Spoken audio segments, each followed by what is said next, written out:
1980s were a very different time.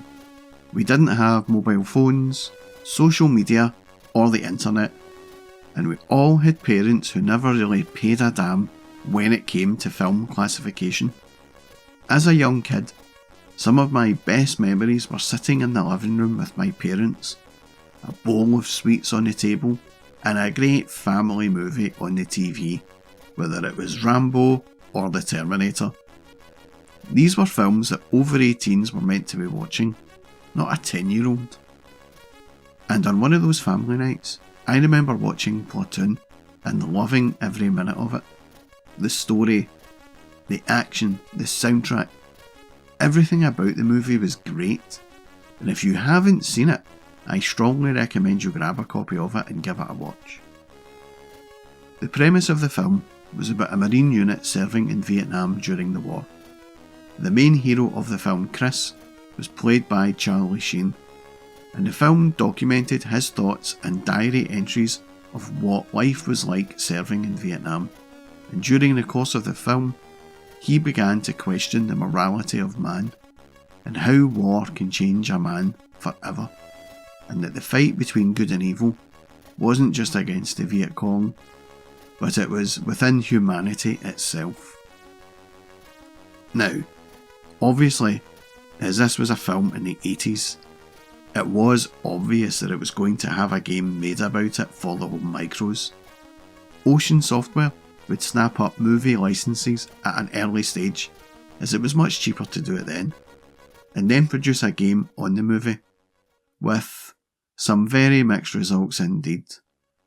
And in all fairness, Ocean produced just as many bad games using this approach as they did good ones. But I am pleased to say Platoon on the Commodore 64 is one of the best games to ever load onto the humble little 8-bit home micro. From the very opening with this amazing soundtrack and the silhouette of the troops, it just oozed awesomeness from its very pores. It did bear all the usual Ocean movie tie-in traits. This game was more like a series of mini-games, with no two levels being the same, and individually, they were great. But collectively, it all added up to one absolutely amazing game.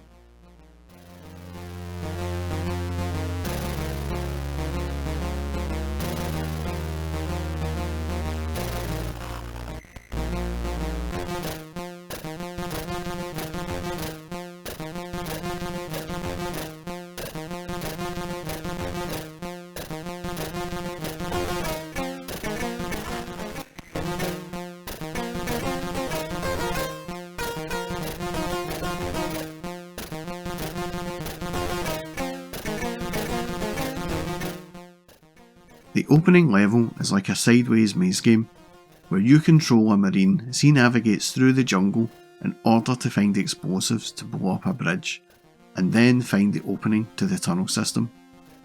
And visually, this level is brilliant.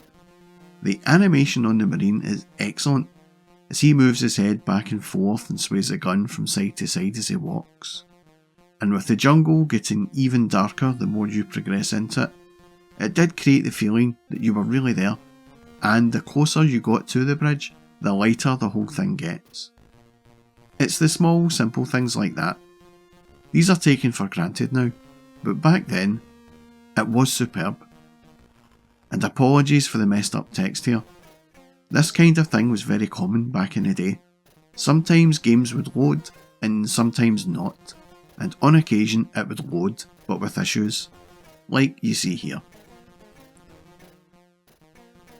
The music on the level is astounding as well.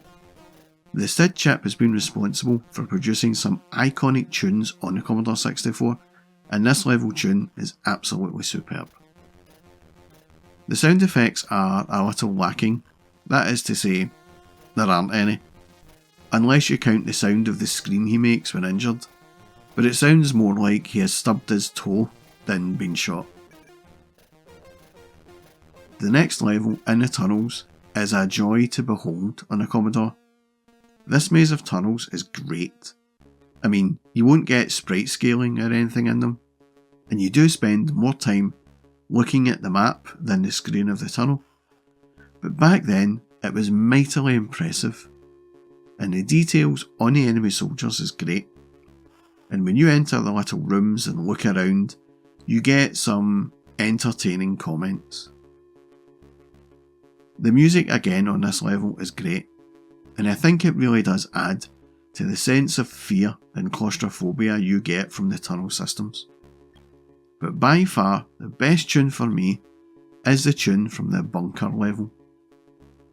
This tune always sounded really scary to me, really ominous, like it was counting down to impending doom or something. It was just brilliant.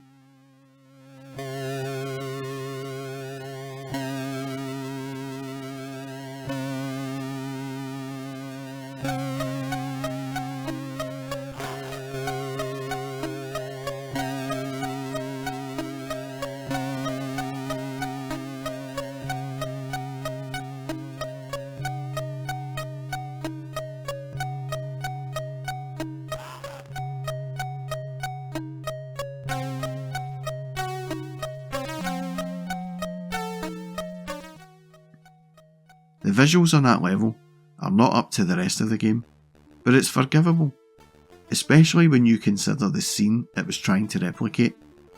But the graduation from dark to light and dark again when using the flares is just fantastic. Unfortunately, in 1989, when I got this game as part of the in-crowd compilation pack, I could never get past this level, so never got to see what the rest of the game was like, and honestly, I was shocked to learn that there is another level after this. But now with the benefits of cheating, I can now get to the final level. And was it worth the wait? I would have to say no. This level does let the game down a tad, but overall, it doesn't impact my opinions on the rest of the game, as the rest of it is brilliant. And this last level reminds me of a level from the early release of Contra or Gryzor, which was another game that was featured in the in-crowd compilation. And it may look like some lazy programming, especially as this level looks more at home on the ZX Spectrum than the Commodore 64. But does that really matter when the game is so good to play?